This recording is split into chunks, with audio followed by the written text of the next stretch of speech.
നമ്മൾ ചൂടേറിയ ഒരു വിഷയത്തെക്കുറിച്ചല്ല സംസാരിക്കുന്നത്, മറിച്ച് പ്രപഞ്ചത്തിലെ ഏറ്റവും തണുത്ത രഹസ്യത്തെക്കുറിച്ചാണ്. നിങ്ങൾ എപ്പോഴെങ്കിലും ചിന്തിച്ചിട്ടുണ്ടോ, ഒരു വസ്തുവിന് എത്രത്തോളം തണുക്കാൻ കഴിയും? തണുപ്പിനൊരു ലിമിറ്റ് ഉണ്ടോ?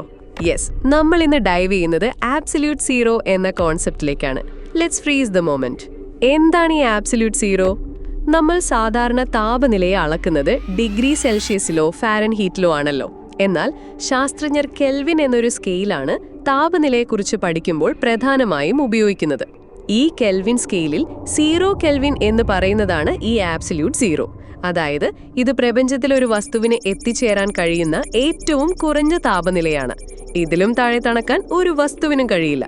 ആബ്സല്യൂട്ട് സീറോയിൽ എന്ത് സംഭവിക്കും? നമ്മൾ സാധാരണ കാണുന്ന എല്ലാ വസ്തുക്കളിലെയും ആറ്റങ്ങളും തന്മാത്രകളും എപ്പോഴും ചലിച്ചുകൊണ്ടിരിക്കും. ചൂട് കൂടുമ്പോൾ ഈ ചലനം കൂടും, തണുപ്പ് കുറയുമ്പോൾ കുറയും. എന്നാൽ ആബ്സല്യൂട്ട് സീറോയിൽ എത്തുമ്പോൾ എന്ത് സംഭവിക്കുമെന്നറിയാമോ? ഈ ആറ്റങ്ങളും തന്മാത്രകളും അവയുടെ ചലനം പൂർണ്ണമായും നിർത്തുന്നു, അല്ലെങ്കിൽ സാധ്യമായ ഏറ്റവും കുറഞ്ഞ ഊർജാവസ്ഥയിലേക്ക് എത്തുന്നു. അവിടെ ഒരു തരം നിശ്ചലാവസ്ഥയാണ്. ഇവിടെ എത്താൻ കഴിയുമോ? ഇതാണ് അടുത്ത ചോദ്യം.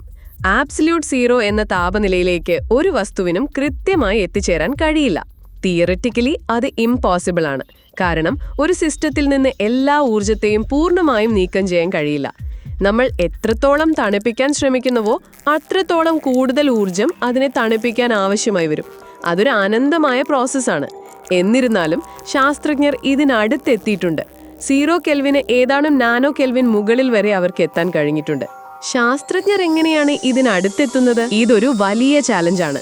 ഇതിനായി അവർ ക്രയോജനിക്സ് എന്ന ടെക്നോളജിയാണ് ഉപയോഗിക്കുന്നത്. ലിക്വിഡ് ഹീലിയം പോലുള്ള വളരെ തണുത്ത വാതകങ്ങൾ ഉപയോഗിച്ചും ലേസർ ലൈറ്റുകൾ ഉപയോഗിച്ച് ആറ്റങ്ങളെ സ്ലോ ആക്കിയുമൊക്കെയാണ് അവർ ഈ താപനിലയിലേക്ക് എത്തുന്നത്. വലിയ വലിയ ലാബുകളിൽ നടക്കുന്ന ഹൈടെക് റിസർച്ചാണിത്. ഇതിന്റെ പ്രാധാന്യം എന്താണ്? വെറുമൊരു തണുപ്പ് മാത്രമല്ല ഇത്. ആബ്സല്യൂട്ട് സീറോയുടെ അടുത്തേക്ക് എത്തുമ്പോൾ സാധാരണയായി കാണാത്ത ചില ക്വാണ്ടം പ്രതിഭാസങ്ങൾ ഉണ്ടാവും. സൂപ്പർ കണ്ടക്ടിവിറ്റി, വൈദ്യുതിക്ക് ഒരു പ്രതിരോധവും ഇല്ലാതെ ഒഴുകാൻ കഴിയും. സൂപ്പർ ഫ്ലൂയിഡിറ്റി, ദ്രാവകങ്ങൾ ഒട്ടും ഘർഷണമില്ലാതെ ഒഴുകും. ഗുരുത്വാകർഷണത്തെ പോലും എതിർക്കാൻ കഴിയും.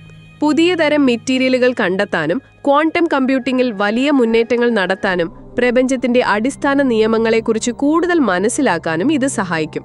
ഭാവിയുടെ ടെക്നോളജിയുടെ താക്കോലാണ് ഈ തണുപ്പിൽ ഒളിഞ്ഞിരിക്കുന്നത്. അപ്പോ ഗൈസ്, പ്രപഞ്ചത്തിലെ ഏറ്റവും തണുത്ത താപനിലയെക്കുറിച്ചും അതിലെ അത്ഭുതങ്ങളെക്കുറിച്ചും നിങ്ങൾക്ക് എന്താണ് തോന്നിയത്? നിങ്ങളുടെ ചിന്തകൾ താഴെ കമന്റ് ബോക്സിൽ ഷെയർ ചെയ്യുക. കൂടുതൽ ഇൻട്രസ്റ്റിംഗ് ഫാക്ട്സുമായി അടുത്ത എപ്പിസോഡിൽ കാണാം. സിൽവർ സ്ക്രീൻ സ്ക്രോൾസിലേക്ക് ട്യൂൺ ഇൻ ചെയ്യുക.